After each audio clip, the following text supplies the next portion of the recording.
আজকে আমরা যে জায়গাটা নিয়ে আলোচনা করব সেটা হচ্ছে তপস্যা। যে তপস্যা কি জিনিস আর কত রকমের তপস্যা রয়েছে। একটি জায়গায় একজন মহারাজ খুব সুন্দরভাবে বর্ণনা করেছেন, ছোট্ট করে সেই জায়গাটা একটু তুলে ধরা হবে এবং শ্রীমদ্ ভগবদ্ গীতা থেকে যে উল্লেখগুলো করা রয়েছে তপস্যা সম্পর্কে সেইগুলো নিয়ে আমরা আলোচনা করব।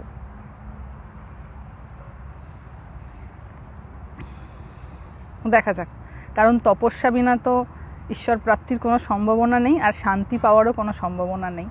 তো এই তপস্যাটা কি জিনিস আর কি বর্ণনা করা রয়েছে শাস্ত্রে এটা সম্পর্কে। শাস্ত্রে তপস্যার নানা সংজ্ঞা পাওয়া যায়। তপস্যা বলতে আমরা সাধারণভাবে বুঝি কৃচ্ছ সাধনের দ্বারা অভীষ্ট লাভের চেষ্টা। খুব জেনারেলাইজ করে বলা হয়েছে তপস্যা মানে কি না, কৃচ্ছ সাধনের দ্বারা অভীষ্ট লাভের চেষ্টা। ধরুন কেউ একটা খুব ভালো কোনো চাকরি পেতে চাইছে, তো সেখানেও তাকে কিন্তু তপস্যা করতে হবে। তার মানে কি কৃচ্ছ সাধন করতে হবে, মানে কিছু কষ্ট সহ্য করতে হবে। দেহ এবং মনের যে স্বাভাবিক প্রবৃত্তি তার উল্টো পথে গিয়ে, দেহ এবং মনের বিপরীত পথে গেলে তো একটা নির্দিষ্ট কষ্ট রয়েছে, সেইটাকে সহ্য করে নিজের লক্ষ্যের দিকে এগিয়ে যাওয়া, নিজের লক্ষ্য প্রাপ্তি, এটিকে বলা হয় তপস্যা। হ্যাঁ, গত বছরেও এখানে বসেই লাইভ হয়েছিল। এই পিছনের এই ব্যাকগ্রাউন্ডটা হচ্ছে একটা ইঙ্গিত যে আমি আর ঋষিকেশে নেই, আমি পশ্চিমবঙ্গে আছি। এটা হচ্ছে ইঙ্গিত, ওই গাছটা। সো চলে আসি টপিকে। কৃচ্ছ সাধনের দ্বারা অভীষ্ট লাভের চেষ্টা। তো এটা যে কোনো জিনিস হতে পারে, আমার কোনো পছন্দের জিনিস হতে পারে, আমার কোনো পছন্দের চাকরি হতে পারে, যা কিছু হতে পারে। ওকে, প্রকৃতপক্ষে এইবার হচ্ছে কোন তপস্যাটা করলে তুমি সম্পূর্ণ শান্তি পাবে। তপস্যা করলে তার কিছু ফললাভ আছে। কেউ হয়তো কোনো জিনিসকে পাওয়ার জন্য মন প্রাণ দিয়ে প্রচেষ্টা করছে, সেটাকে হয়তো সে কোনো একটা সময় পাবে, কিন্তু ম্যাক্সিমাম ক্ষেত্রে দেখা যায় যে ওইটা পেয়েও তার শান্তি হলো না। তো তাহলে এমন কোন তপস্যা করতে হবে যেটা করলে সার্বিকভাবে শান্তি পাওয়া যেতে পারে, সেই জায়গাটা এখানে বলছেন। কি বলছেন? প্রকৃতপক্ষে সমস্ত জাগতিক বিষয়ে অনাসক্ত হয়ে যে সংযম ত্যাগ করা হয়, পারমার্থিক পথে তার স্থান অনেক উঁচুতে। তপস্যা মানেই ত্যাগ। কিন্তু সমস্ত জাগতিক বিষয়ে অনাসক্ত হয়ে সংযম অবলম্বন করে যে ত্যাগ করা হয়, যে তপস্যা করা হয়, তার স্থান পারমার্থিক দিক থেকে অনেক উঁচুতে। কেন উঁচুতে? কেন সেটা শ্রেষ্ঠ? তার কারণ হচ্ছে এটা আমাদের কষ্ট থেকে নিবৃত্তি করে, মানে নিবৃত্তির রাস্তায় নিয়ে যায়।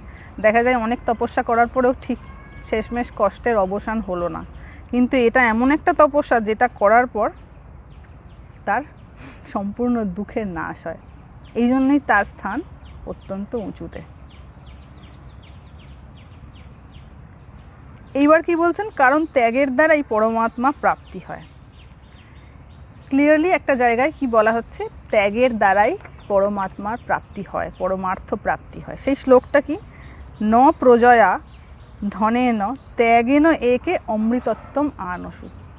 ন প্রজয়া মানে হচ্ছে প্রজা থেকে প্রজয়া এসেছে, মানে ধরুন প্রজাবর্গ রয়েছে, কেউ হয়তো রাজা, তার অনেক প্রজা রয়েছে, অনেক হেল্পিং হ্যান্ড রয়েছে, তার অনেক সার্ভেন্টস রয়েছে, তার কথা সবাই শোনে। আমরা তো পাওয়ার চাই, যেটা আমরা আগেও বিভিন্ন লাইভে আমরা আলোচনা করেছি, যে সবাই চাই কি আমার কথায় সবাই উঠবে বসবে, আমার এমনই পাওয়ার থাকবে, আমি যেখানে যাব সেখানেই আমাকে সবাই স্যালিউট করবে, আমার সামনে মাথা নত করবে। এই প্রভুত্বটা আমরা সবাই চাই।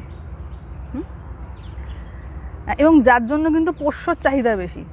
পোষ্যর চাহিদা কেন বেশি? কারণ পোষ্য কোনো ওই ধরনের মানুষের মতন রিয়্যাক্ট করে না, সে সার্ভেন্ট হয়ে থাকে, মানে দাস হয়ে থাকে। আমি তাকে যেমনটা বলবো সে শোনে। সেই পোষ্য যদি বিদ্রোহ করতে শুরু করে, দেখা যাবে কোনো কথাই যদি আমার না শোনে বা আমার যেটা পছন্দ সেই মতন কোনো কাজ করছে না, তখন সেই পোষ্যটাকে কিন্তু আমরা বাড়ির বাইরে পাঠিয়ে দিই। ওকে, তো এই যে নিজেকে প্রভু হিসেবে দেখার একটা প্রবণতা স্বাভাবিকভাবে কিন্তু মানুষের মধ্যে রয়েছে। তো সে কি চায়, আমি যেখানে যাব সেখানে আমার অনার হবে, কদর হবে, এবং সবাই আমার সামনে মাথা নত করবে, মানে সবাই আমার সামনে দাসত্ব স্বীকার করবে মানসিকভাবে। এটা কিন্তু ভেতরে ভেতরে ম্যাক্সিমাম মানুষের চাহিদা রয়েছে, থাকে এটা। তো এখানে বলছেন ন প্রজয়া, হয়তো প্রচুর প্রজা রয়েছে, আমি এমন একটা সামাজিক দিক থেকে স্তরে রয়েছি যেখানে সবাই আমার আন্ডারে, আমাকে দেখলেই মাথা নত করছে, হয়তো আমার এমন পাওয়ার। তো এইটার দ্বারা মানে এই এত প্রজাবর্গ রয়েছে, এত সার্ভেন্টস রয়েছে, এত আমার মানে আমি কন্ট্রোল করতে পারছি এত মানুষকে, এই পরিস্থিতিতেও কিন্তু পরমার্থ প্রাপ্তি হয় না। আর কি ধনেন, প্রচুর অর্থ রয়েছে, প্রচুর টাকা রয়েছে আমার, সেটার দ্বারাও কিন্তু সম্ভব নয় যতক্ষণ না সেই অর্থকে আমি কোনো একটা সঠিক জায়গায় ইউজ করতে পারছি। মানে আমার অর্জিত যে অর্থ সেটাকে আমি যতক্ষণ না পরমার্থ প্রাপ্তির পথে সহায়ক করতে পারছি ততক্ষণ পর্যন্ত এই ন ধনেন মানে হচ্ছে শুধুমাত্র অর্থ দিয়ে কিন্তু অমৃতত্ব প্রাপ্ত করা যায় না। কিসের দ্বারা প্রাপ্ত করা যায়? ত্যাগেন একে অমৃতত্বম আনসু, শুধুমাত্র ত্যাগের দ্বারা হ্যাঁ এই অমৃতত্ব প্রাপ্ত করা যায়। মানে আমার যে মৃত্যু নাই, আমি যে মরছি না, আর মৃত্যু আর কি শোক, শোকটাই হচ্ছে ইমিডিয়েট মৃত্যু, মানে আমার মনটা মরে গেছে, মানে আমিও মরে গেছি। তো এই যে মৃত্যু মানে মুহুর্মুহু যেখানে আমরা বিভিন্ন শোকে শোকগ্রস্ত হয়ে মরছি, এই রকম একটা অবস্থাতে আমাকে অমৃতত্বের স্বাদ পৌঁছে দিতে পারে এই ত্যাগ।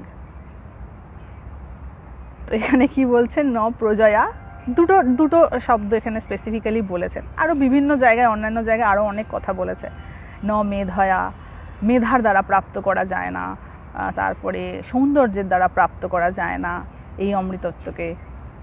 তারপরে ধরুন কেউ প্রচুর প্রবচন খুব সুন্দর বলতে পারে, তার এই প্রবচনের জন্য যে বুদ্ধি আছে সেই বুদ্ধি দিয়েও পরমার্থ প্রাপ্তি করা যায় না। এরকম অনেক রয়েছে শাস্ত্রে, আমরা দেখেছি। এখানে পার্টিকুলারলি দুটো কথা বলেছে, একটা হচ্ছে প্রজয়া, একটা হচ্ছে ধনেন। এই দুটো জিনিস দ্বারা কিন্তু অমৃতত্ব প্রাপ্ত করা যায় না। মানে জীবনের যেটা লক্ষ্য মোক্ষ বা অমৃতত্ব প্রাপ্তি। মোক্ষ মানে কি? দুঃখের অবসান। মোক্ষ মানে মুক্তি। কি থেকে মুক্তি? দুঃখ থেকে মুক্তি। আর দুঃখ থেকে সম্পূর্ণ মুক্তি হচ্ছে পরমার্থ প্রাপ্তি। পরমার্থ প্রাপ্তি না হলে বা পরমাত্মার প্রাপ্তি না হলে দুঃখের সম্পূর্ণরূপে অবসান হয় না। হয়তো একটু কম হতে পারে, যে যত পরমার্থিক পথে এগোতে থাকে তার হয়তো দুঃখের পরিমাণটা কম হতে থাকে, কিন্তু থাকে, সম্পূর্ণ মুক্তি হয় না। তো অমৃতত্ব প্রাপ্তি হয় না যতক্ষণ পর্যন্ত তার মধ্যে ত্যাগ আসছে। এই ত্যাগটি দরকার। কি ত্যাগ দরকার? এবার প্রশ্ন আসবে যে কি ত্যাগ করব? না এই যে সব কিছু আমার, এইটা বোধটা ত্যাগ করে দিলেই শান্তি। খুব শর্টে বললাম। এইবারে বলছেন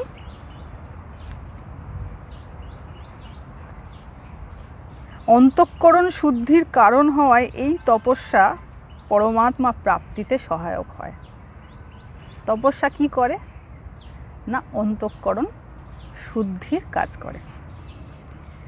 অনেকে খুব কর্মযোগে বিশ্বাস করেন, কারণ কর্মযোগটা মনে হয় কম্প্যারেটিভলি ইজি।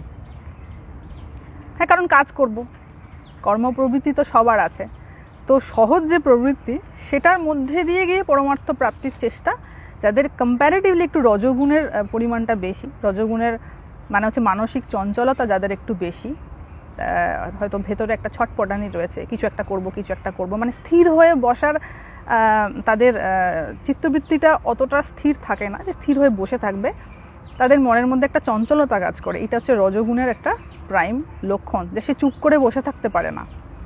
এবং এই সমস্ত ব্যক্তিদের যদি পরমার্থ পথে এগোতে হয়, তাদের জন্য কিন্তু কর্মযোগের কথা বলা হচ্ছে, যে তুমি নিষ্কামভাবে কর্ম করো। শাস্ত্রে তো এইটা ইন্ডিকেশন দেওয়া হচ্ছে যে তুমি নিষ্কামভাবে কর্ম করো। তো কিন্তু এই জন্য কথাটা বললাম, কিন্তু যারা ধরুন এই ধরনের কর্মযোগে প্রবৃত্ত হয়, তাদের মনে হয় যে ওই কর্মটা করেই আমার বোধহয় ভগবান লাভ। ওটা একটা স্টেপ।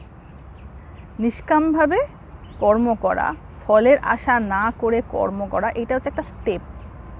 এই স্টেপটার মাধ্যমে আমি পরমার্থ প্রাপ্তি করতে পারবো, কিন্তু ওটা করলেই আমার এটা হয়ে যাবে এরকম কিন্তু কোনো গ্যারেন্টি নেই। ওটা করলে কি হবে? চিত্তশুদ্ধি হবে। চিত্তশুদ্ধিটা কেমন জিনিস না, আমার যত আশা থাকবে, যত কামনা থাকবে, মনটা তত কামনার বস্তুর দিকে যাবে। যেই আমি কামনা শূন্য হয়ে, মানে ফলের প্রতি আশা শূন্য হয়ে কর্ম করতে শুরু করব না, আমার মনটা কিন্তু কামনা শূন্য হতে শুরু করবে। যেই মন কামনা শূন্য হতে শুরু করবে, তার জায়গায় কে আসবেন? স্বয়ং ভগবান। তো এর নাম হচ্ছে চিত্তশুদ্ধি বা অন্তঃকরণের শুদ্ধি। মানে মনের মধ্যে বিষয় চিন্তা বা লালসা, তার জায়গা ধীরে ধীরে ধীরে ধীরে শূন্য হচ্ছে, আর সেই স্থানে ভগবানের প্রবেশ ঘটছে। ভগবান তো আছেনই, কিন্তু চিন্তাটা হয় না আমাদের, আমরা এদিক ওদিক সেদিক আটকে যাই। তো অন্তঃকরণ শুদ্ধির কারণ হওয়ায় এই তপস্যা পরমাত্মা প্রাপ্তিতে সহায়ক। কেন তপস্যা করা হয় না? চিত্ত শুদ্ধি হবে বলে। দেহ, মন, ইন্দ্রিয়ের এগুলোর নিয়ন্ত্রণ তৈরি হবে, তার জন্য তপস্যা অনিবার্য।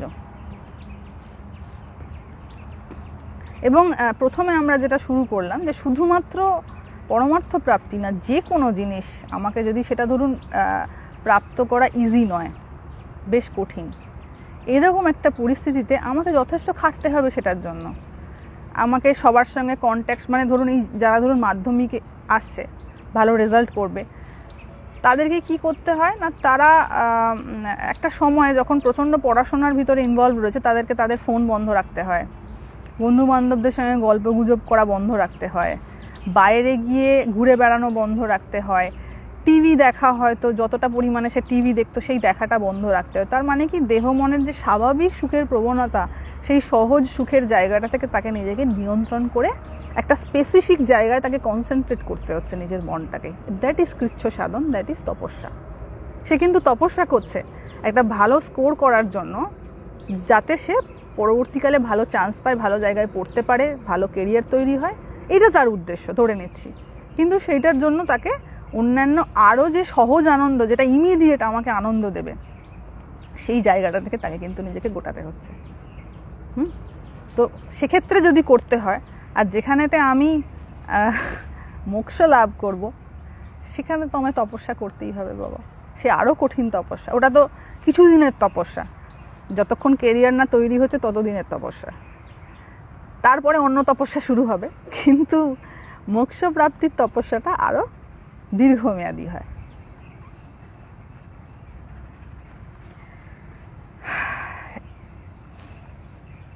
মাঝে মাঝে মনে হয় কত বাজলো, আচ্ছা এই সবে 11:14 হয়েছে। এইবার আমরা সোজা চলে যাব শ্রীমদ্ ভগবদ্ গীতায়। হ্যাঁ, আদারওয়াইজ আর টাইম থাকবে না, কারণ তপস্যা সম্পর্কে আজকের বক্তব্য তো এদিক ওদিকের কথা হলে দেখা যাবে 1 ঘন্টা চলে গেছে, আর আসল জায়গাটা হয়তো বলা হয়নি। তো আমরা সোজা চলে আসছি শ্রীমদ্ ভগবদ্ গীতায়। এটা হচ্ছে আপনার 17 চ্যাপ্টারের 14 নম্বর ভার্স। 17 চ্যাপ্টারের 14 নম্বর ভার্স। আগের দিন যেমন আমরা বলছিলাম হচ্ছে শ্রবণ করতে হবে, শুনতে হবে, কীর্তন করতে হবে, মানে সেটা নিয়ে আলোচনা করতে হবে, এবং স্মরণ, সেটাকে মনে মনে, যেটাকে যেমন গরু জাবর কাটে সেই রকমভাবে সেই স্মৃতিটাকে রোমন্থন করতে হবে, যে আমি কি শুনলাম, কি আলোচনা হলো। সময় দেখে কি, অ্যাকচুয়ালি আমাকে একটু বেরোতে হবে কিছুক্ষণ পর, 2-3 ঘন্টা পর আমি একটু বেরোবো, এক জায়গায় যাব। তো ওই জন্য এই সময়টা লাইভটা করলাম, না হলে হয়তো একটু দেরিতে করতাম, 3টে বা 4টে এরকম সময় করতাম, কিন্তু সেই সময় আমাকে একটু বেরোতে হবে। তো আমরা চলে আসি গীতার 17 অধ্যায়ের 14 নম্বর শ্লোকে। 3 ধরনের তপস্যার কথা গীতায় বলা হয়েছে। প্রথম হচ্ছে শারীরিক তপঃ, শারীরিকভাবে আমি যে তপস্যা করতে পারি সেটা কোনগুলো। দ্বিতীয় হচ্ছে বাংময় তপঃ, মানে কথা বলার মধ্যে দিয়ে, যেটাকে বাচিক তপস্যা বলা হয়, কথা বলার মধ্যে দিয়ে আমি, মানে থ্রু স্পিচ আমি কিভাবে তপস্যা করতে পারি। আর থার্ড হচ্ছে মানসিক তপস্যা, মনে মনে আমি কিভাবে তপস্যা করতে পারবি, যেটা হয়তো কেউ টেরই পাবে না। বাকি দুটো হয়তো বুঝতে পারবে, শারীরিক তপস্যা এবং বাচিক তপস্যা, কিন্তু মানসিক তপস্যাটা বোঝা খুব কঠিন। কিছুজন হয়তো সেটাও বুঝতে পেরে যাবে যারা এটা একটু বোঝে। তো আমরা সরাসরি চলে আসি সরি 17 অধ্যায় 14 নম্বর শ্লোকে। হ্যাঁ, এটা হয়তো আগে কোনো একটা লাইভে এই শ্লোকটা বলা হয়েছিল। দেবদ্বিজ গুরু প্রাজ্ঞ পূজনম, হ্যাঁ, শৌচম আর্জবম ব্রহ্মচর্যম অহিংসা চ শারীরম তপ উচ্যতে।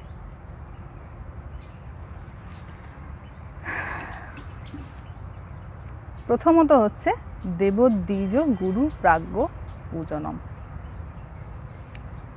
এই যে দেবতাদির যে পূজা, এটা করতে বলা হচ্ছে, এটা নেসেসারি। অনেকে থাকেন কি কিছুই করতে চান না, কিছুই করবো না, সবই তো তিনি হয়ে রয়েছেন। এটা হচ্ছে এক হচ্ছে বোঝার কোথাও একটা ভুল হয়েছে, আদারওয়াইজ হতে পারে যে তার হয়তো ইচ্ছা নেই। মানে ওই ওই যে কোনো জায়গায়, আমি কোনো জায়গায় হয়তো পূজা করার জন্য নিবৃত্ত হচ্ছি, কোনো একটা ধরুন ধ্যান করার জন্য বা জব করা, নিবৃত্ত বলছি, প্রবৃত্ত হচ্ছি, যখন করছি তখন ওটার একটা কষ্ট আছে, জানেন তো। কারণ হচ্ছে আমার মনের যে একটা সবসময় একটা বহির্মুখী প্রবণতা, সেটাকে আমাকে নিয়ন্ত্রণ করতে হচ্ছে, করতেই হচ্ছে। যে মানুষটাই জব করছে, ধরুন সকালবেলা উঠে সে 8 ঘন্টা জব করছে, পূজা করছে, তাকে বাইরের মনটা যে সবসময় বাইরের দিকে রয়েছে, সেখান থেকে এসে কিছুটা হলেও চেষ্টা করতে হচ্ছে যে ওই কাজটায় নিজেকে ইনভলভ রাখার, তো মনটা ওখানে থাকতে হচ্ছে। তো এখান থেকেই অ্যাকচুয়ালি তপস্যা শুরু হয়ে যায়। দেবদ্বিজ গুরু প্রাজ্ঞ পূজনম মানে এদের প্রতি যথাযথ রেসপেক্ট। পূজা মানে তো আর আলাদা কিছু নয়, রেসপেক্ট। এবং দেবতা আদি এদের পূজা, মানে এদের প্রতি মনের মধ্যে যেন কখনো কোনো অসম্মানের জায়গা না তৈরি হয় বা দেশের জায়গা না তৈরি হয়। সেকেন্ড হচ্ছে শৌচম মানে শুচিতা। তো আমাদের দেখতে পাওয়া যায় জেনারেলি কি হয় না, বাইরের শুচিতাটা আমরা দেখি সব পরিষ্কার, রোজ জল দিয়ে ধোয়া হচ্ছে, পরিষ্কার করা হচ্ছে। কোনো কোনো জায়গায় দেখেছি সমস্ত দেবতাদিকে স্নান করানো হচ্ছে, ঠিক আছে। তো ওটা তো আছেই, ওটা যে করছে করছে, কিন্তু আসল হচ্ছে অন্তরের শুদ্ধতা। যিনি করছেন, যিনি জপ করছেন, যিনি ধ্যান করছেন, যিনি পূজা করছেন, তার অন্তঃকরণের শুদ্ধতাটাই হচ্ছে আসল, তাই না? এবং যার জন্য দেখুন, এই যে ধরুন আমাদের মহাদেব শ্মশানে বসে থাকেন, দেখানো হয় তো মহাদেব শ্মশানে থাকেন। তো জায়গাটা যে খুব সুন্দর স্বচ্ছ এরকম তো নয়, কিন্তু তিনি শ্মশানে বসে রয়েছেন এবং মহাধ্যানে মগ্ন। কেন মহাধ্যানে মগ্ন? না সবসময় চিতা জ্বলছে। চিতার আগুনটা কি? মনের মধ্যে বৈরাগ্যের আগুন, না এইটাই শেষ, এইটাই অন্ত। তো ওইখানটায় থাকলে কি হয়, আর কামনা বাসনা মনের মধ্যে ঢোকার জায়গা পায় না। শ্মশান এমন একটা জায়গা, নিশ্চয়ই কেউ না কেউ কখনো না কখনো গেছেন। এবং যার জন্য দেখা যায় বেশিরভাগ সাধক কি হয়, শ্মশানে গিয়ে বসে থাকে। শ্মশানে মানে জিনিসটা হয়তো অনেকের কাছে খুব ভীতিকর, ওখানে শ্মশানে বসার কি আছে, বাড়িতে থেকে কি হয় না, তা নয়। ব্যাপারটা হচ্ছে যে আমি এমন একটা পরিবেশে গিয়ে বসলাম, যে পরিবেশটা আমি যেটা করতে চাইছি সেটার সহায়ক। বোঝা গেল? ধরুন কেউ রান্না করতে চাইছেন, রান্না করার জন্য তাকে কি করতে হবে? গ্যাসটা জ্বালাতে হবে। গ্যাসটা না জ্বালালে তো রান্নাটা হবে না, তাই না? তো এইটা হচ্ছে ওই কন্ডিশনটা হলে তবে রান্নাটা হবে। ওটা সহায়ক, যে আগুনটা জ্বালা হচ্ছে, যে নুনটা দেওয়া হচ্ছে বা যে হলুদটা দেওয়া হচ্ছে, ওটা হচ্ছে রান্নাটা করার জন্য সহায়ক। তো এই যে পারিপার্শ্বিক পরিস্থিতি, এই যে ধরুন সঙ্গর কথা বলা হয়, যে তুমি কোনো ভালো সঙ্গে থাকো, যেখানে ভগবত কথা আলোচনা হয় সেখানে যাও। কেন না, ওই জিনিসগুলোর মধ্যে থাকলে আমার মনের মধ্যে ওই রিলেটেড ভাব বারবার উৎপন্ন হবে। বারবার উৎপন্ন হলে কি হবে? স্মৃতি তৈরি হবে। স্মৃতি যেই তৈরি হবে, আমি বারবার ওটা নিয়ে ভাববো, আর তাতে কি হবে? আমার সংস্কার তৈরি হবে। মানে ওই ইমেজিংটা আমার মধ্যে একটা স্থান, একটা জায়গা দখল করে আমার ক্যারেক্টারটা পাল্টে দেবে। এগুলো খুব স্লো প্রসেস, ঠিক আছে, কিন্তু শুরুটা হয় এভাবে, সঙ্গ থেকেই শুরুটা হয়। কিন্তু অন্তঃকরণের বাবা শুচিতাটা খুব দরকার। আমার অন্তঃকরণটা শুদ্ধ তো? শুদ্ধ কি করে বুঝবো? আমার মনের মধ্যে কি লালসা রয়েছে, অনেক কিছু পাওয়ার বাসনা রয়েছে? যদি আমার মধ্যে থেকে থাকে তাহলে কিন্তু সমস্যা আছে, কারণ আমার মনটা বারবার ওই দিকে যাবে। আমি এখনো অ্যাকচুয়ালি বিষয় প্রাপ্তির যে এন্ডটা কি ওটা এখনো আমার বোঝা হয়নি, মানে ওটা এখনো আমার কাছে খুব সুখদায়ী। আমার মনে হচ্ছে, মানে আমার মনের মধ্যে এই আশাটা রয়েছে যে ওইটা পেলে আমি সুখী হব। মন এটাকে মানতে চাইছে না যে আরে ওটা আমাকে সুখ দিতে পারবে না। আমি ওই কনক্লুশনটায়, মানে ওই দৃষ্টিটা আমার এখনো তৈরি হয়নি, তাই না? দূরদর্শিতা বলে যে জিনিসটা রয়েছে, যারা অত্যন্ত বয়স্ক হয়ে যান, যারা এক্সপিরিয়েন্স, তাদের অভিজ্ঞতাটা কিভাবে বাড়ে না ঠক্কর খেয়ে খেয়ে, এবং তারা অনেক দূর পর্যন্ত দেখতে পান যে আজকে এই ব্যক্তি এইরকম একটা স্টেপ নিচ্ছে, মানে 10 বছর পর তার জীবনটা এইরকম হতে পারে। যারা মহাপুরুষ হন তারা তো আরো বড় দূর পর্যন্ত বলে 1000, 1500, 5000, 10,000 বছর পরের পর্যন্ত ভবিষ্যৎবাণী করতে পারেন।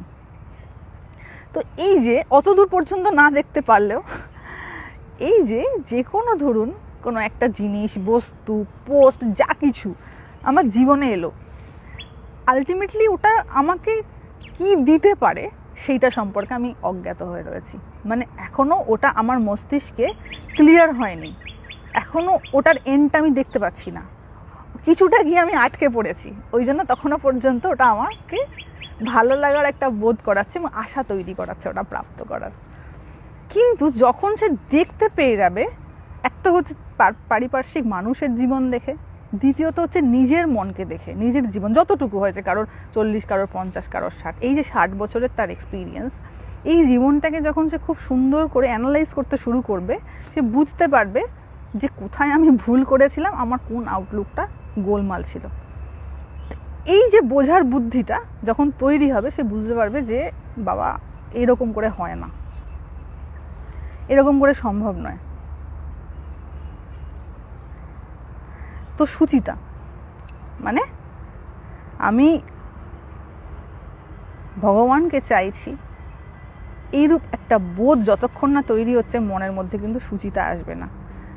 কে বলি এটা নয় ওটা, ওটা নয় সেটা, এই হ্যান নয় ত্যান, এইরকম চিন্তা ভাবনা কিন্তু তৈরি হয়ে যাবে। আর কি আর্যবম, বেশি আর এটাকে এক্সপ্লেন করছি না, নাহলে শ্লোকগুলো আর শেষ হবে না। এরপর হচ্ছে আর্যবম। আর্যবম মানে হচ্ছে সিম্পলিসিটি। ঠাকুর কিন্তু এই কথাটা খুব বলতেন, দুধ তেরি এটা খালি নড়ে যাচ্ছে কেন, হ্যাঁ ঠাকুর এটা খুব বলতেন যে সরলতা না থাকলে কিন্তু তাকে পাওয়া যায় না। সরলতাটা খুব দরকার। সরলতা কি না, কোনো জিনিসকে খুব জটিলভাবে দেখার প্রবণতা না থাকা। মানে একটা ধরুন ঘটনা ঘটলো, কেউ বলল আমি বাজে, কিন্তু তার পিছনে হাজার রকমের নিজের মানসিক জটিলতার জায়গা তৈরি করে একটা সহজ কথাকে জটিল করে দেওয়ার যে প্রবণতা, এটা কিন্তু খুব খারাপ ব্যাপার। এবং যাদের এগুলো থাকে না, তাদের কিন্তু ম্যাক্সিমাম ক্ষেত্রেই পরমার্থ পথে অগ্রগতি হওয়ার জায়গাটা থাকে না। কারণ বিশ্বাস আসে না, তো বিশ্বাস আসবে না তো। ধরুন ঠাকুর যে কথাগুলো বলে গেছেন, অনেকে বলেন আমাকে যে মাতাজি আপনি কিছু বলুন, বা রাখাল মহারাজকেও এটা বলতেন, যে সাধুর কন্ট্যাক্টে আসে তাকে বলে যে আপনি কিছু ঠাকুরের কথা বলুন, মায়ের কথা বলুন, স্বামীজির কথা বলুন। তো রাখাল মহারাজ একটা কথা বলতেন, রাখাল মহারাজ না স্বামী শিবানন্দজি মহাপুরুষ মহারাজ একটা কথা বলতেন যে দেখো ঠাকুরমা স্বামীজি অনেক কিছু বলে গেছেন, বইতে সব ভরে রয়েছে, তারা বলে মানে তাদের কথা শোনার পরেও যদি কারোর ঈশ্বরে প্রেম না আসে, তো আমার কথা শুনে কি করে ঈশ্বরে প্রেম আসবে, তাই না?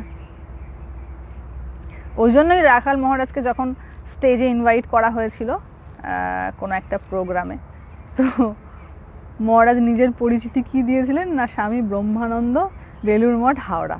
বলেছি এটা আগে আপনাদের, বলে নেমে পড়েছেন। আর কিছু বলার নেই, কি বলবো, তাই না? আর বলে তো এগুলো হয় না। ধরুন কারোর মনের মধ্যে ভগবত প্রেমের ভাবনা, এটা যতক্ষণ না সেই ব্যক্তিটার মনের শুদ্ধি হচ্ছে বা বিবেকের জাগরণ হচ্ছে, ততক্ষণ পর্যন্ত তো তাকে ওটা টাচই করবে না। তাই যার হবার তার অল্পতেই হবে, আর যার না হবার তার কানের গোড়ায় 10 বছর ধরে বলে গেলেও হবে না। এটাই সত্যি, বাকি সব টাইম ওয়েস্ট। যে কোনো ব্যক্তি, অনেকে মনে করেন না যে আমি এটা বুঝে গেছি, এটা আমি অনেকের দেখেছি, এটা ব্যাড, মানে ভেরি কি বলবো, wrong approach, not bad approach, wrong approach, যে আমি অনেক কিছু বুঝে গেছি, এইটাই বই টই পড়ে সব অনিত্য, এবার আমি আমার চারপাশের মানুষগুলোকে বোঝাতে শুরু করবো যে জানিস তো সব অনিত্য। যখনই সে বোঝাতে যায় তখনই ঝাড় খায়। হাজার রকম যুক্তি সামনের মানুষেরও রয়েছে, তখন নিজের মনটা কি হয়, ডিগ্রেডেড হয়ে যায়, মানে আপসেট হয়ে যায়। তাহলে কি আমি ঠিক বলছি না ভুল বলছি?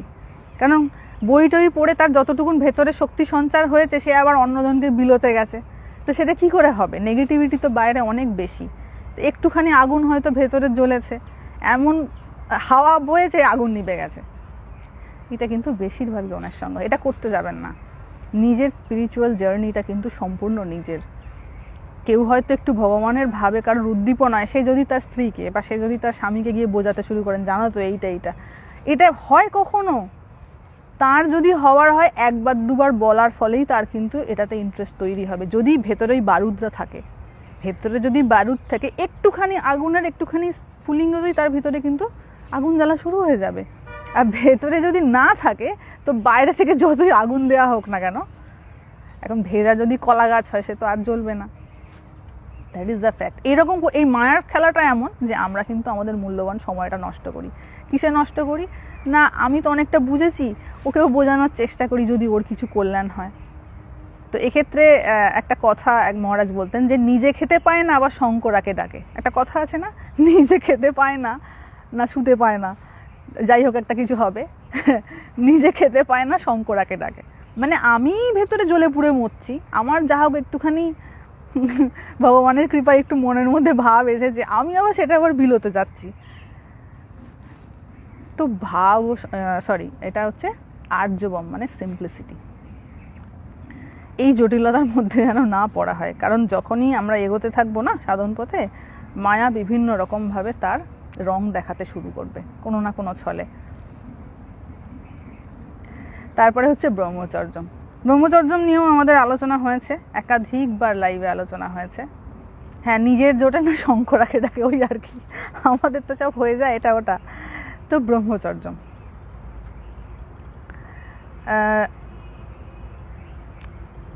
ব্রহ্মচর্য কথাটা এক কথায় বলতে গেলে দেহ মনের নিয়ন্ত্রণ। দেহ মনের নিয়ন্ত্রণ না থাকলে সেই ব্রহ্মচর্য হয় না।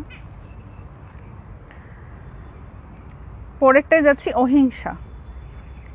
মানে কোনো কিছু দেখে আমার মনের মধ্যে ক্ষোভ উৎপন্ন হচ্ছে না বা লালসা উৎপন্ন হচ্ছে না, সেটাকেই বলা হচ্ছে অহিংসা।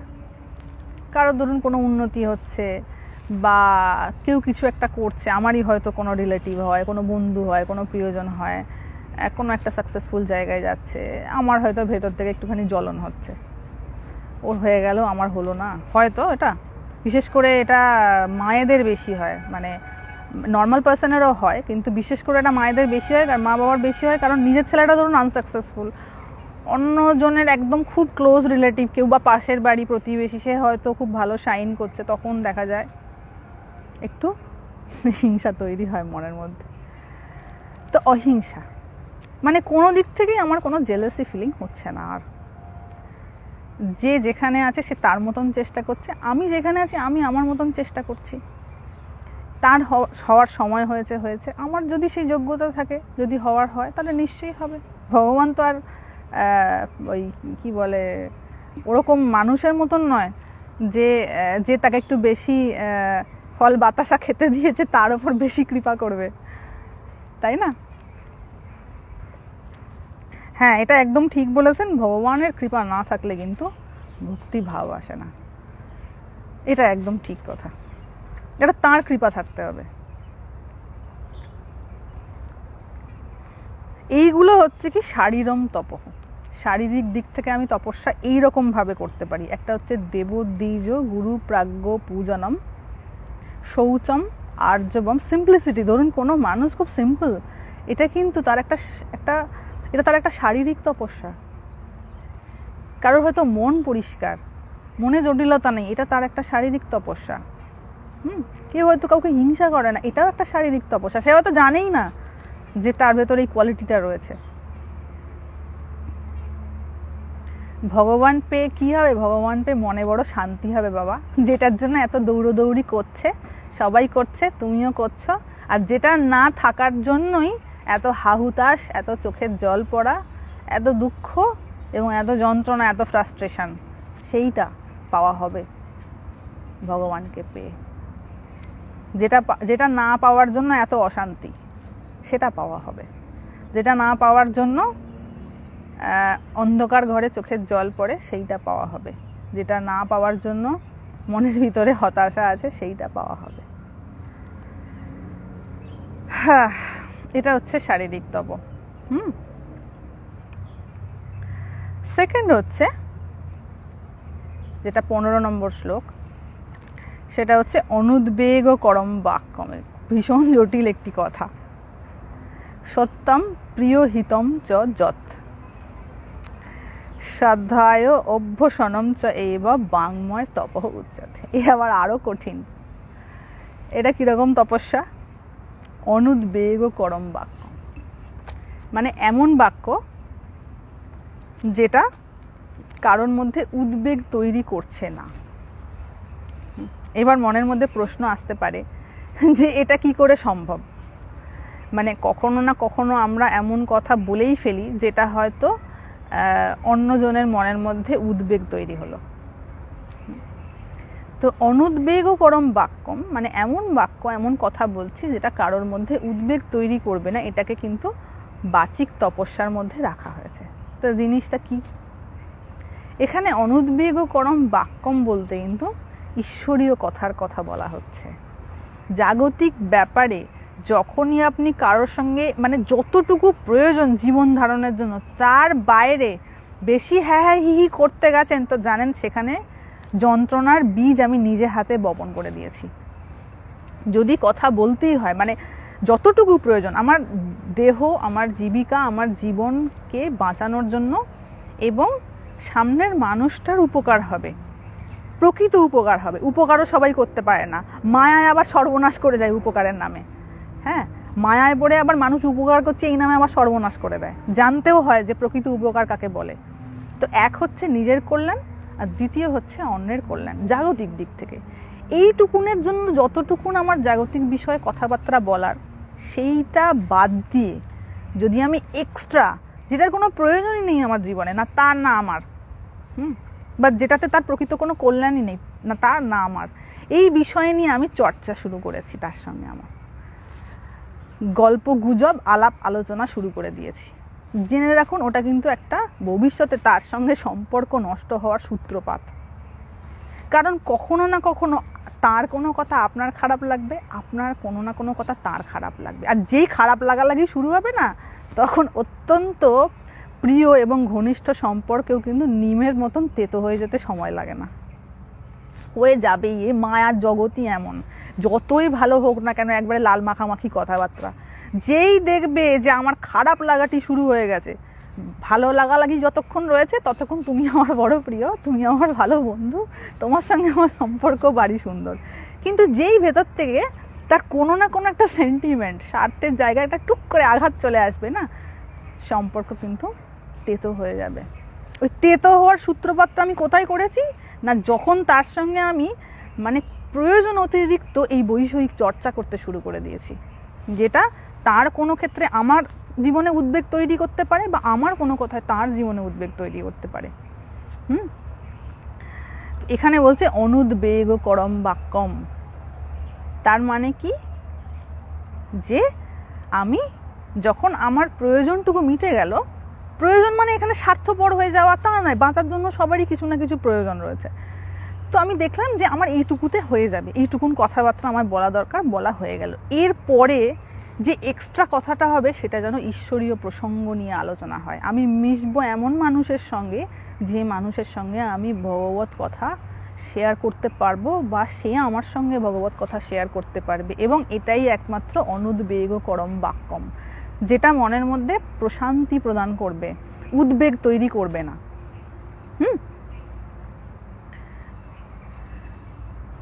ওই জন্য বাবা একটা জিনিস রয়েছে কি, যারা পরমার্থ পথে চলে না, যারা ভগবানকে ভালোবাসে, তারা কারোর সঙ্গে পার্সোনাল রিলেশন তৈরি করতে চায় না। কারণ পার্সোনাল রিলেশন মানেই বিভিন্ন চাওয়া পাওয়া এবং পারস্পরিক স্বার্থের জায়গা তৈরি হয়ে যায়। সম্পর্কটা যতক্ষণ পারমার্থিক থাকে না, স্পিরিচুয়াল রিলেশন, মানুষের সঙ্গে মানুষের যখন স্পিরিচুয়াল রিলেশন হয়ে যাবে, সেখানে কিন্তু আঘাত দেওয়া এবং আঘাত পাওয়ার সম্ভাবনাটা অত্যন্ত কম হয়ে যায়। যখনই আমি তার সঙ্গে কোনো মানে স্পিরিচুয়ালিটি ছাড়া অন্য এক ধরনের আমি তার সঙ্গে সম্পর্ক তৈরি করার চেষ্টা করছি, এই তুমি আমার অমুক হও, তমুক হও, হ্যান হও, ত্যান হও, হাজার রকমের নাম দিয়ে আমি তার সঙ্গে কোনো পার্সোনাল রিলেশন তৈরি করার চেষ্টা করছি, আমি কিন্তু আমার জীবনে এত বড় একটা দুঃখের বোঝা বয়ে নিয়ে আসতে চলেছি। এখন আমি বুঝতে পারবো না, কারণ এই মায়া তো ছুঁচ হয়ে ঢোকে, যখন ফাল হয়ে বেরোবে, ফুটি ফাটা হয়ে যাবে, তখন আমি বুঝতে পারবো যে আমি কি ভুল করেছি। শাস্ত্র আগে থেকেই সাবধান বাণী দিয়ে দিয়েছে, দরকারই নেই ওই রাস্তায়, না যাব নগর, না হবে ঝগড়। তো ওই জন্য বলা হচ্ছে কি অনুদ্বেগ করম বাক্যম, তুমি যখন কারোর সঙ্গে কিছু কথা বলছো চেষ্টা করো যে সেটা যেন স্পিরিচুয়াল ডিসকাশন হয়, জাগতিক ডিসকাশন না হয়। যতটুকু প্রয়োজন মানে আমার জীবন ধারণের জন্য ততটুকুন করে, আর যেন অতিরিক্ত তার সঙ্গে আমার এই ডিসকাশনের মধ্যে ঢোকারই দরকার নেই। এই জন্য এটা আমাকে আমার গুরুদেব বলেছিলেন যে যদি স্পিরিচুয়াল জীবনযাপন করতে হয়, পৃথিবীতে কারোর সঙ্গে কোনো পার্সোনাল রিলেশনে ইনভলভ হবে না। একদম প্রথম দিন মানে আই ওয়াজ দেয়ার, এবং আমার সাথে আরও অনেকজন ছিলেন, তার ছানাপোনারা। আমার এখনও এটা মনে রয়েছে যে যতক্ষণ তোমার সঙ্গে কারোর সম্পর্ক স্পিরিচুয়াল রয়েছে ততক্ষণ তোমার কল্যাণ এবং তার কল্যাণ। যখনই কারোর সঙ্গে তুমি কোনো পার্সোনাল হয়তো ভুল করেও যদি হয়ে যায়, তুমি দেখবে তুমি তার ব্যথার কারণ হয়েছে, সে তোমার ব্যথার কারণ হয়েছে কোনো না কোনো দিক থেকে। এবং মায়ার ক্যারেক্টারিস্টিকই হচ্ছে এটা, যে সে বড় তোমাকে আশা দেখাবে, কি ভালো কি সুন্দর, এর থেকে সুন্দর আর হতে পারে না। কিন্তু যখন এই যে বলে না, ঠাকুর কেন প্রার্থনা করছেন যে মা তোর ভুবন মোহিনী মায়ায় আমায় মুগ্ধ করিস নে, কেন ঠাকুর প্রার্থনা করছেন? কারণ ঠাকুর বুঝতে পারছেন যে বড় বড় হোতারা মায়ার সামনে কাত হয়ে গেছে, তো আম কে চিজ হ্যায়, মানে নিজেকে অত্যন্ত সাধারণ এবং আমিও মায়ার কাছে মানে হাত জোর করে রয়েছি, এইরূপ একটা ভাব নিয়ে শিশুর মতন মায়ের কাছে প্রার্থনা করছেন যে তুমি আমাকে এই মায়ায় মুগ্ধ করো না। এই হচ্ছে মায়া। এখানে বলছেন অনুদ্বেগ করম বাক্যম, এটা হচ্ছে বাচিক তপস্যা। এটাও কিন্তু তপস্যা। কেউ যদি এটা করে থাকেন যে আমি ওয়ার্ল্ডলি বিষয় নিয়ে খুব বেশি কারোর সঙ্গে কোনো আলোচনার মধ্যে যাব না, সেটা কিন্তু তার একটা তপস্যার মধ্যে পড়ে। আমি এটা অনেককে দেখেছি যারা হয়তো ধরুন মানে আমাকে হয়তো মেসেজ করে পাঠালো, মাথাজি আমি একটু আপনার সঙ্গে কথা বলতে চাই, হয়তো ভগবত বিষয়ে কিছু কথা বলতে চাই। শুরুটা হলো ভগবানকে নিয়ে, ধরুন 1 ঘন্টা কথা, it is my personal experience. 5 minute হয়তো ভগবত কথা হলো, বাকি 55 মিনিট কিন্তু সে তার পার্সোনাল লাইফে কি করছে, তার চিন্তা ভাবনা কীরকম, বা তার জীবনে কি কি ঘটেছে সেই ডেসক্রিপশন দিতে দিতেই কিন্তু সময় চলে যায়। মানে টার্গেটটা ছিল যে মানে যেটা বলে সে আমাকে অ্যাপ্রোচ করেছিল সেটা ছিল স্পিরিচুয়াল ডিসকাশন, কিন্তু বাকি 55 মিনিট কি দেখা গেল না, কেবল বৈষয়িক কথা বলেই সময়টা কেটে গেল,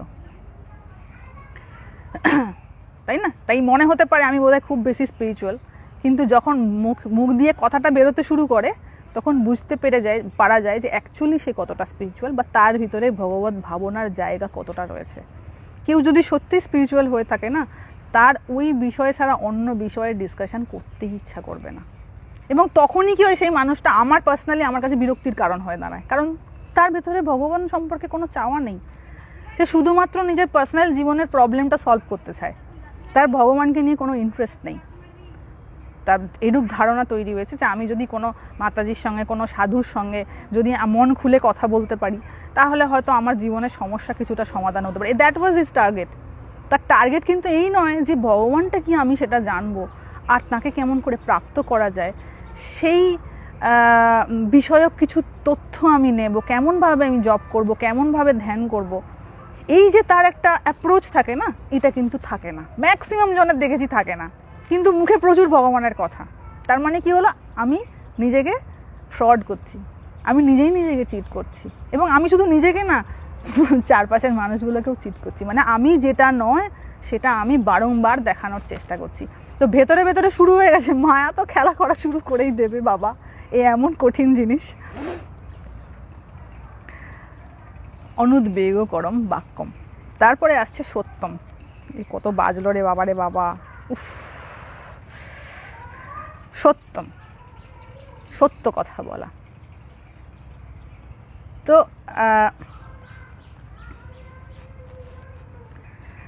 সত্য মানে হচ্ছে এক, যেটা রিলেটিভলি সত্য, আর সেকেন্ড হচ্ছে এক সত্য হচ্ছেন ভগবান, সেই বিষয়ক কথা। ওইখানে যতক্ষণ আপনার মন বুদ্ধি মানে কায় মনোবাক্য রয়েছে না, আপনি জানবেন সেফ জোনে আছেন। যতক্ষণ পর্যন্ত আপনি কারোর সঙ্গে স্পিরিচুয়াল ডিসকাশনের মধ্যে রয়েছেন, জানবেন সেফ জোনে আছেন। যতক্ষণ মনের মধ্যে ভগবত চিন্তা আসছে, জানবেন সেফ জোনে আছেন। যখন এই রেঞ্জের বাইরে, মানে লক্ষণ যে দাগ কেটে দিয়েছিল সীতা মায়ের জন্য, যেই ওই লক্ষণ রেখা পেরোবে তখন রিস্ক। যেই ঈশ্বরীয় প্রসঙ্গ ছাড়া বা চিন্তা ছাড়া বা ওই কোনো রিলেটেড কাজ ছাড়া আমি অন্য কোনো কাজে ঢুকছি, জানবেন রিস্ক কিন্তু শুরু হয়ে গেল।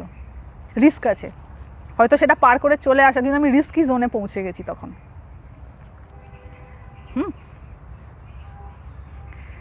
ওই জন্য দেখবেন, এই জন্যই সাধুরা খুব বেশি যারা বৈষয়িক চিন্তা ভাবনা করে তাদের সঙ্গে কথা বলতে তাদের ভালো লাগে না। ঠাকুরেরও এরকম সঙ্গ ভালো লাগতো না, এবং এই জন্যই তিনি ওই ছোকরা ভক্তদের খুঁজতেন, যে যারা হয়তো একটু ত্যাগী, যাদের হয়তো সংসারের প্রতি আঁট কম, বা যাদের কামনা বাসনা কম, বা যারা এইটা শুনতে এসছে যে ঈশ্বরকে কেমন করে পাওয়া যায়। ঠাকুর যেন তাদেরকে ঢেলে দিতেন। কেন স্বামীজিকে এত ভালোবাসতেন?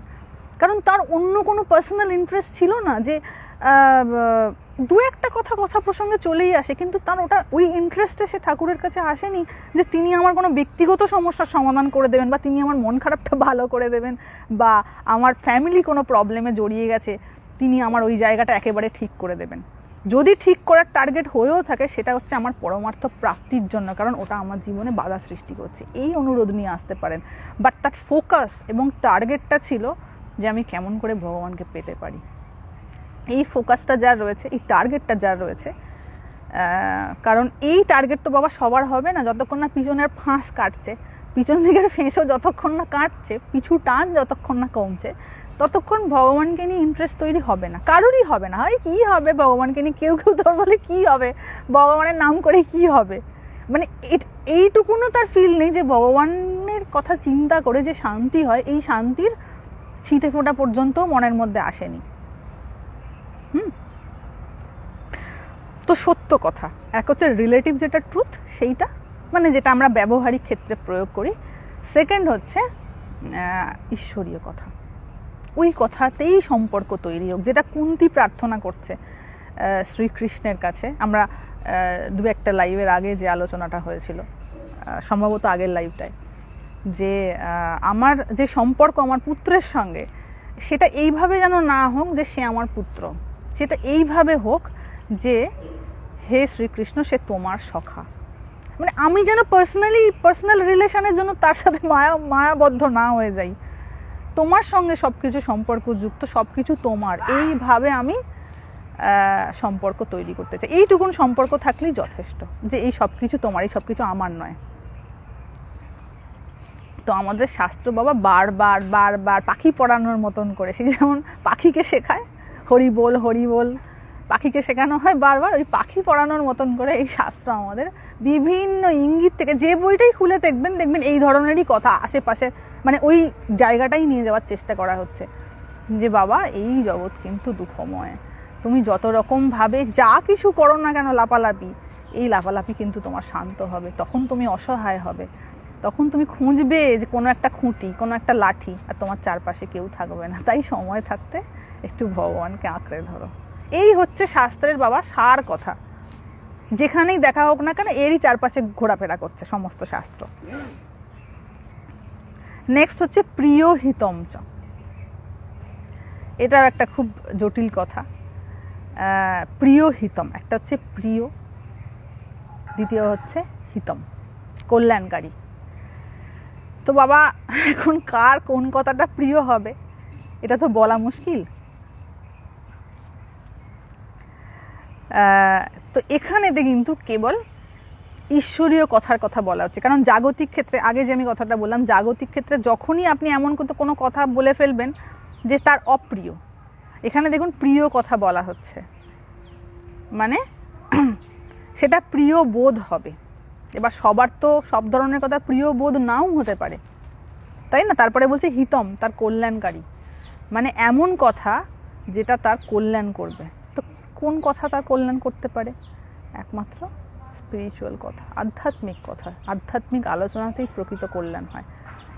জাগতিক দেখবেন যত হোক না কেন, খিদে সেই রয়েই গেছে, খিদে আর মিটছে না, কিছু না কিছু করব। এটা আমাকে এক মাতাজি বলেছিলেন দেখবে জোয়ানদের কিরকম কথা, ধরুন যে যুবক, তার হচ্ছে করবো, সব ফিউচার টেন্সে, এটা করবো ওইটা করবো, সব ফিউচার টেন্স আর শেষ হচ্ছে না। 20 বছরেও তার ফিউচার টেন্স ছিল, 40 বছরেও তার ফিউচার টেন্স। যেই ধরুন এবার একটু বয়স হয়ে গেল, 60+, 70-তে চলে গেল, এবার দেখবে তার সব পাস্ট টেন্সে, এইটা করতাম, ওখানে যেতাম, এইটা আমাদের জীবন ছিল, সব ছিল। কেন না, তার ফিউচার আর নেই কিছু, সে আর ফিউচারে কিছু দেখতে পাচ্ছে না। তাহলে কি হলো, যে যার কম বয়স সে ফিউচার টেন্সে বাঁচে, আর যার বেশি বয়স সে পাস্ট টেন্সে বাঁচে। তো বাঁচলোটা কখন? প্রেজেন্ট টেন্সে কখন বাঁচা হলো? প্রেজেন্টে কখন বাঁচা হলো? প্রেজেন্টে তো বাঁচাই হলো না, তাই না?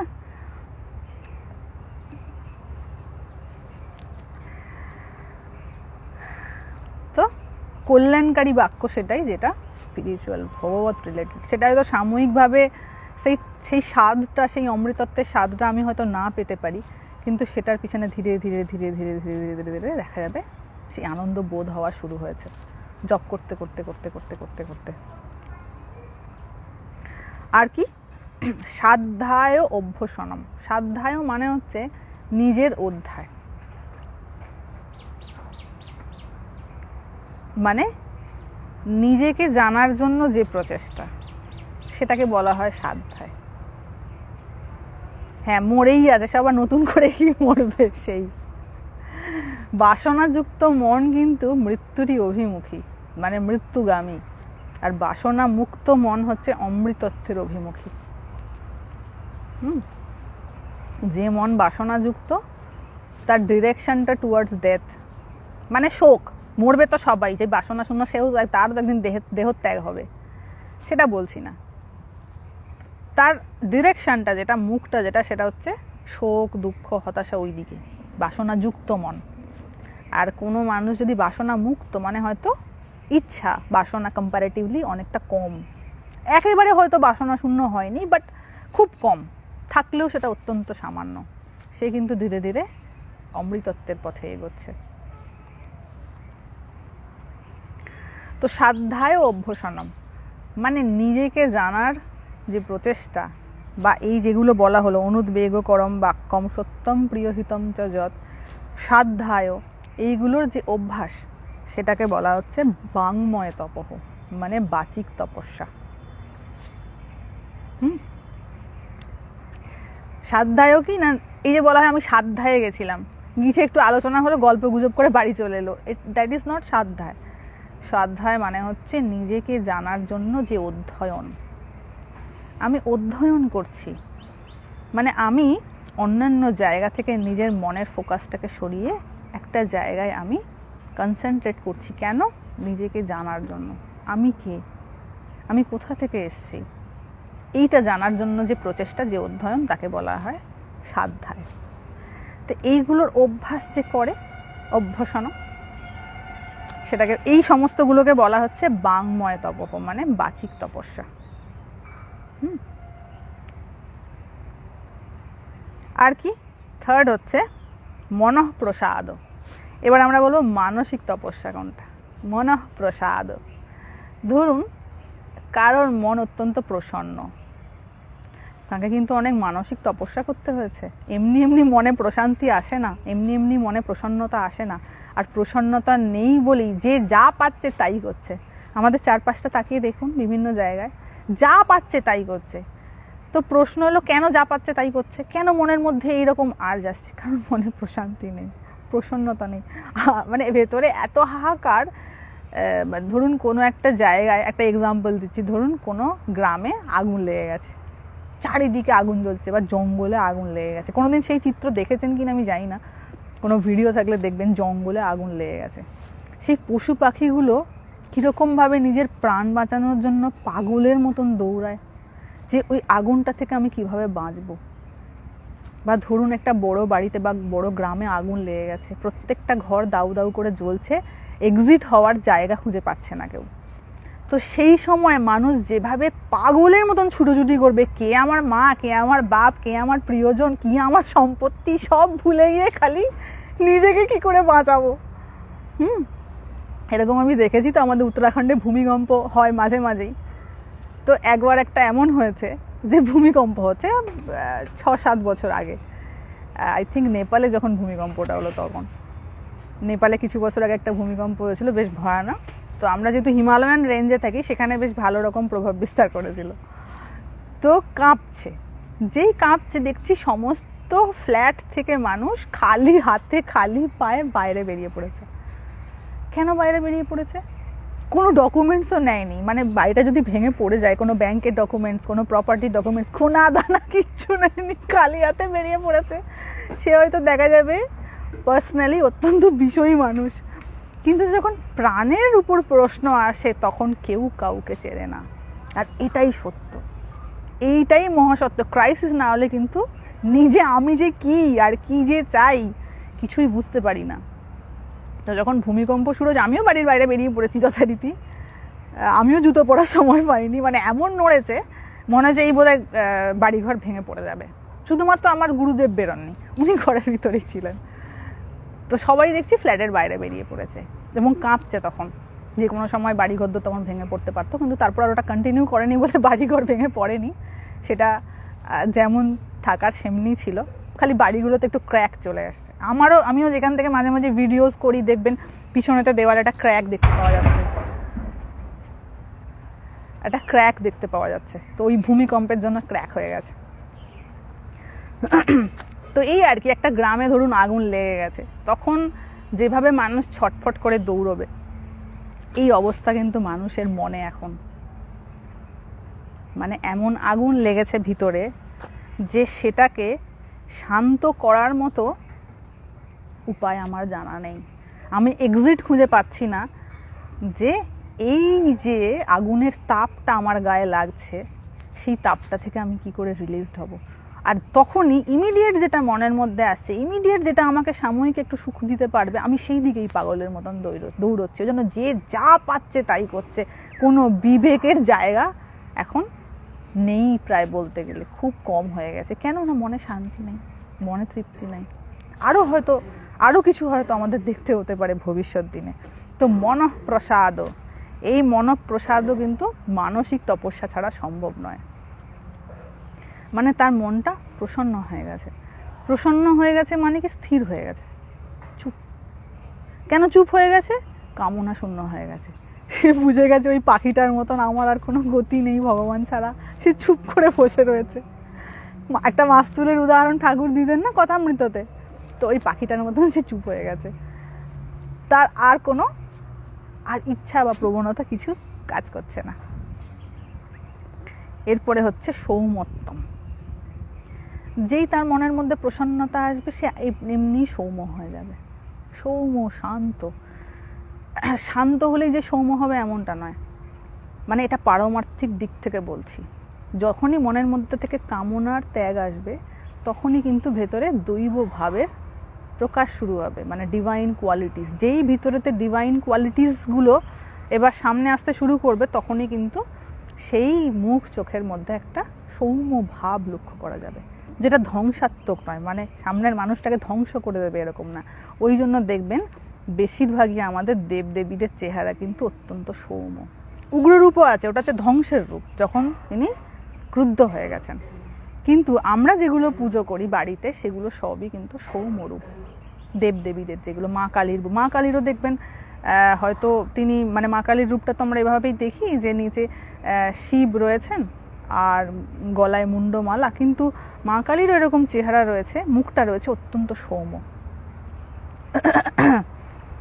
আর কি মৌনম, মানে কথা কম বলা।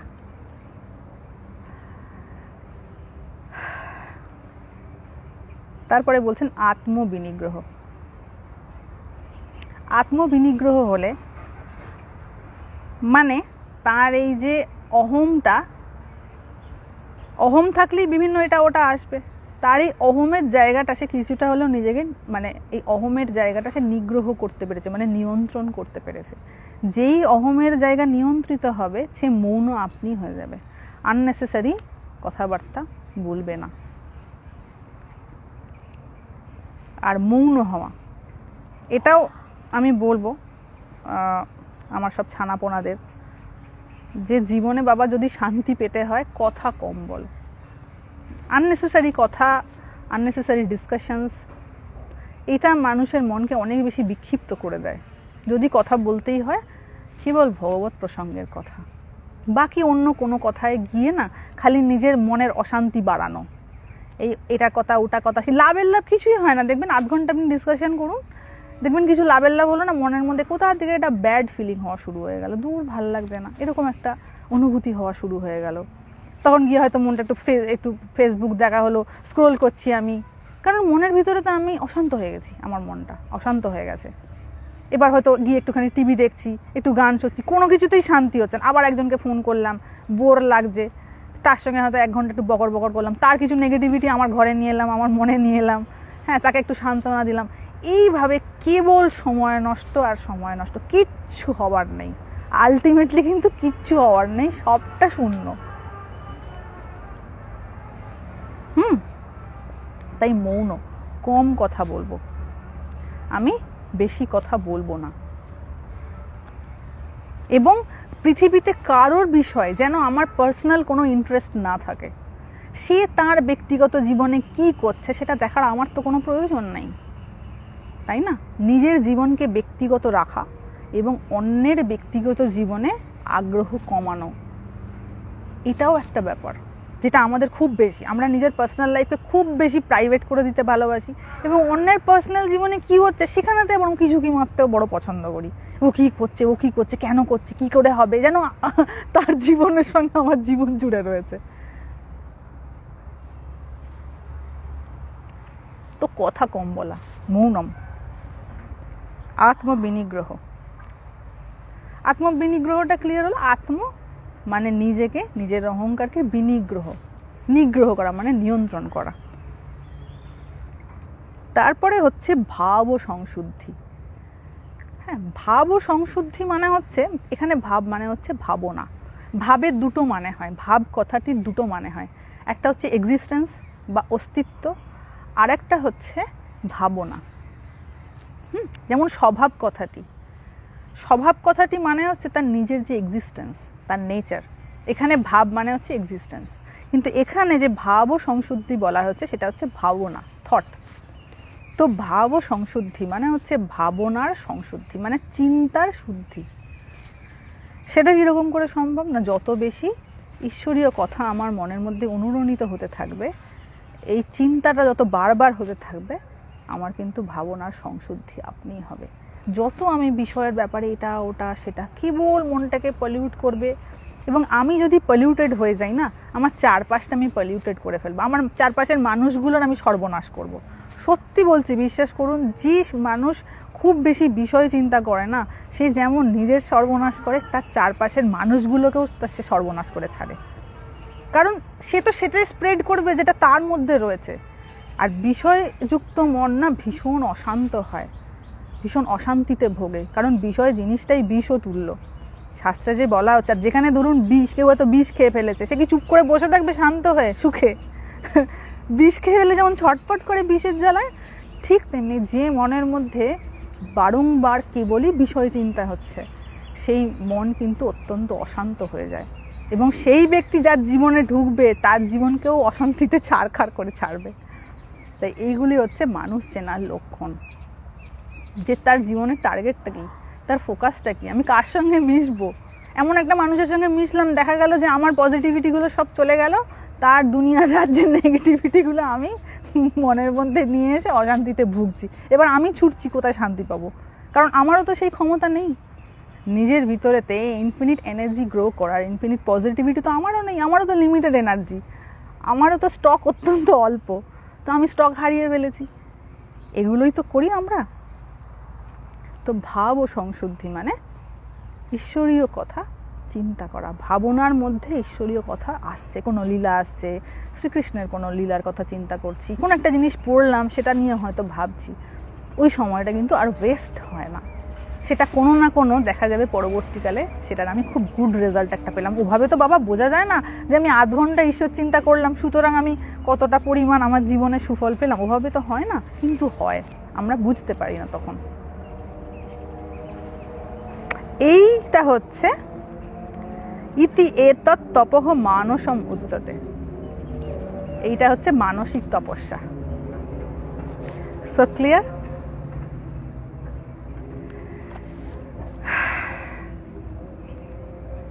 তো বাবা এই 3 রকম ভাবে আমরা তপস্যা করতে পারি। এবং যদি কেউ ভুলে গিয়ে থাকেন, এটা গীতাতে দেখতে পারেন, এটা হচ্ছে 17 চ্যাপ্টারের 14, 15 and 16। বাবা লোক দেখানো কে ঠাকুর ঠাকুর করে, কি আন্তরিকভাবে চায়, তোমাকে দেখাটা কি খুব মানে বোঝাটা কি খুব কঠিন নাকি? তুমি কোনো একটা ডিসকাশন নিয়ে তার সঙ্গে কথা বলা শুরু করো, যে কোনো এনি টপিক, তুমি খালি শোনো তাকে, তুমি শোনো, সে মুখ দিয়ে এমনি বলতে শুরু করে দেবে সে কি এমনি। কারোর ভিতরে যদি সে যেটা না, সে আর্টিফিশিয়ালি বেশিক্ষণ ওই কথাটা বলে শান্তি পাবে না, সে দেখবেন ঘুরে ফিরে তার যেটা চরিত্র, তার যেটা লাইকিং এর জায়গা, সে কিন্তু ঘুরে ফিরে ওই কথাটাই বারবার বলবে। এইটা হচ্ছে মানুষ চেনার একটা, যদি আমি ঠিকভাবে ভগবত ভাবনার অনুসারী হয়ে থাকে, যদি আমি সেরকম হয়ে থাকি, তাহলে ওটা আমার ক্ষেত্রে অ্যাপ্লিকেবল। হ্যাঁ, আমার জীবনে কিন্তু তাহলে কোনো ভালো মানুষ আসবে না, আসবে তা সেরকমই মানুষ যেরকম আমি নিজে। আমি যদি নিজে ঠিক হয়ে থাকি তাহলে আমার কিন্তু ফ্রড হওয়ার সম্ভাবনা কম, কারণ শাস্ত্র আমাকে বলে দিচ্ছে। তুমি একটু শোনো, তার সঙ্গে একটু কথা বলো, তুমি দেখে নাও যে 50% কথা সে কি বিষয়ে বলছে, 1 ঘন্টা তার সঙ্গে কথা বলে নাও। মানে আমি পার্সোনালি এটা অ্যাপ্লাই করে বলে বলছি, 1 ঘন্টা তার সঙ্গে কথা বলে নাও, শুনে নাও, শুনে দেখে নাও 50% বিষয়ে সে কোন বিষয়ে কথা বলছে, তুমি জেনে রাখো সেটা হচ্ছে তার ম্যাটার অফ ইন্টারেস্ট, সেই বিষয়টা নিয়েই কিন্তু সে আগ্রহী, এবং সেই জনিত ব্যাপারে কোনো সমস্যার সমাধান করার জন্যই কিন্তু সে তোমার সঙ্গে কথা বলছে। আমার যদি মনে হয় থাকে যে কেউ সারাক্ষণ বিষয়ের কথা বলছে আর সে বড় ভক্ত, তাহলে সেটা আমার বোঝার কোথাও একটা ভুল হচ্ছে, আমি নিজে গাধা মূর্খ, মানে সেখানে তো তার কোনো দোষ নেই, আমার নিজের সেখানে বোঝা গোলমাল হয়েছে।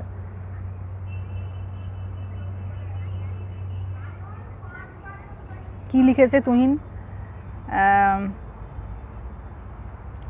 ঈশ্বরমুখী চিন্তা, জপ আর ব্যক্তিগত সম্পর্কে না জড়ানো, সব সময় প্রসন্ন থাকা, এগুলো করলে তুমি বাবা এমনিই সব সময় প্রসন্ন থাকবে। তুমি যখন তোমার পার্সোনাল লাইফে, মানে পার্সোনাল লাইফে আমি বলতে চাইছি তোমার মনের মধ্যে, যখনই আমি পার্সোনালি কারোর সঙ্গে ইনভলভ হবো, কারোর ভাই হব, কারোর বোন হব, কারোর দাদা হব, কারোর কাজিন হব, অমুক হব, তুমুক হব, হাজারো রিলেশন আমি তৈরি করতে শুরু করে দিলাম। আমার সঙ্গে পৃথিবীর সবার একটাই সম্পর্ক, যে আমি যা সেও তাই, তাই না? আমরা সবাই ভগবানের ছানা। এই রিলেশনটা যখন তৈরি করতে পারবো, তখন কিন্তু পার্সোনালি আর বিশেষ কারোর সঙ্গে কোনো বিশেষ সম্পর্ক হবে না, সবার সঙ্গে একটাই সম্পর্ক হবে, এক ধরনেরই সম্পর্ক হবে। তখন কি হবে, আমি অনেক সেফ জোনে থাকবো, কারণ এই জিনিসগুলোই আমার মনের প্রসন্নতাকে নষ্ট করে। কারণ এবার তার সুখে দুঃখে সে এই হয়েছে, জানিস তো ভাই এখানে গেছিলাম, এই হয়েছে, আচ্ছা ওখানে এই হয়েছে, যেটার হয়তো কোনো ভ্যালুই নেই ওই ডিসকাশনটা করে, না তার কোনো কল্যাণ না আমার কোনো কল্যাণ। কিন্তু আমরা বন্ধুত্ব করতে গিয়ে, সম্পর্কের মূল্য দিতে গিয়ে দেখা যাবে হাজার হাজার মিনিট হয়তো তার পিছনে আমি টাইম দিয়ে চলে যাচ্ছি। এবার কিন্তু তার একটা স্বার্থে গা লাগুক, সে ভুলে যাবে, কিন্তু সে ভুলে যাবে যে আপনি তার জন্য কত স্যাক্রিফাইস করেছেন। ওকে, এটা কিন্তু সে ভুলে যাবে, আর এটাই মায়া। আপনি ওই যে আমি আগের দিন বলছিলাম না বাবা, সেটা হচ্ছে অর্থ, শ্রম আর দেহ, এই 3টে দিয়ে কোনোদিন কারোর আপন হওয়া যায় না। 1000 করো, 99টা করো, একবার যদি না করো, তার যদি স্বার্থে ঘা লাগে, ওই 99টা সে ভুলে যাবে, কারণ সেও মায়ারই আন্ডারে রয়েছে। যে বক্তা সে যেমন মায়ার আন্ডারে, আর যে শ্রোতা সেও মায়ারই আন্ডারে, সব মায়ার মধ্যে ঘুরপাক খাচ্ছে। ভুলে যেতে কতক্ষণ? মায়ার কাজই হচ্ছে ভুলিয়ে দেওয়া, তাই না? মায়ার কাজই হচ্ছে ভুলিয়ে দেওয়া। এই যে ধরুন এই যে ধরুন আমাদের কি হয় অনেক সময়, এটা আমি আগেও বলেছি যে আমরা আমাদের ড্রেসিং সেন্স নিয়ে খুব অনেকে থাকেন যারা খুব এই ব্যাপারেতে খুব পার্টিকুলার। এইটা একটুখানি এ হয়ে গেছে, ওইটা একটুখানি এই হয়ে গেছে, এই জামাটা পরবো না, ওটা ফেড হয়ে গেছে। ভাবুন তো আগের বছর কি কালারের জামা পরা হয়েছিল, আগের বছর কেন 1 মাস আগে ওই তারিখে কোন জামাটা পরা হয়েছিল, কেউ কারুরটা মনে রেখেছে? ওগুলো মনে রাখে না, এগুলো সব মায়ার চক্র। যে সব থেকে ফালতু জিনিসটা পড়েছে সেটাও মনে রাখেনি, যে সব থেকে সুন্দর জিনিসটা পড়েছে সেটাও মনে রাখেনি, কারণ মায়া সমস্ত কিছুকে ভুলিয়ে দেয়। আপনি অতীতে কার জন্য কি করেছেন, হ্যাঁ, এই যে সব ধরুন, এই যে মা শারদামণির জন্য এই যে তার সন্তানরা প্রাণ ত্যাগ করার জন্য প্রস্তুত ছিল, কি না করেছে, কি না ত্যাগ স্বীকার করেছে, ঠাকুরের জন্য কি না ত্যাগ স্বীকার করেছে। ঠাকুরের মানে মলমূত্র পরিষ্কার করছে নিজের হাতে করে, নিজের ছেলেমেয়েরা করে না এরকম। কেন করেছে বলুন তো? কিসের টানে? ঠাকুর তাদেরকে কি অর্থ দিয়েছিল, দেহ দিয়েছিল, না শ্রম দিয়েছিল? ঠাকুর তাদেরকে এমন কিছু দিয়েছিল যেটা সবাই পারে না দিতে, এমন কিছু একটা তত্ত্বের খোঁজ দিয়েছিল যেটা কিনা সে নিজে। আর সেই তৃপ্তির জায়গা যখন কোনো মানুষ পেয়ে যায় না, তখন সে প্রাণ পর্যন্ত ত্যাগ করতে প্রস্তুত থাকে। এ টান এমন টান। তো এই যে মা শারদামণির জন্য যে সমস্ত সন্তানরা যারা মায়ের জীবনী পড়েছেন, তারা দেখতে পাবেন যে মানে মাকে যেন পা নামতে দেবে না বিছানা থেকে, এইরকম সব সেবা। তো মা কি ওদেরকে সব পেটে ধরেছিল? পেটে তো ধরেনি।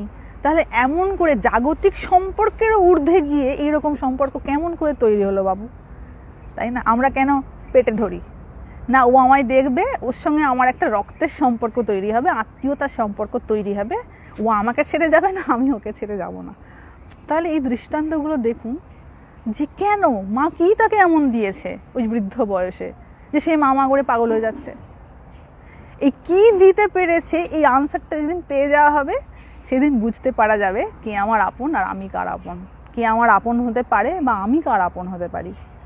তখন দেখবেন চোখের সামনে শ্রী ভগবান ছাড়া আর অন্য কোনো চিত্র ভেসে আসছে না, শ্রী ভগবান ছাড়া আর অন্য কোনো কথাও ভেসে আসছে না।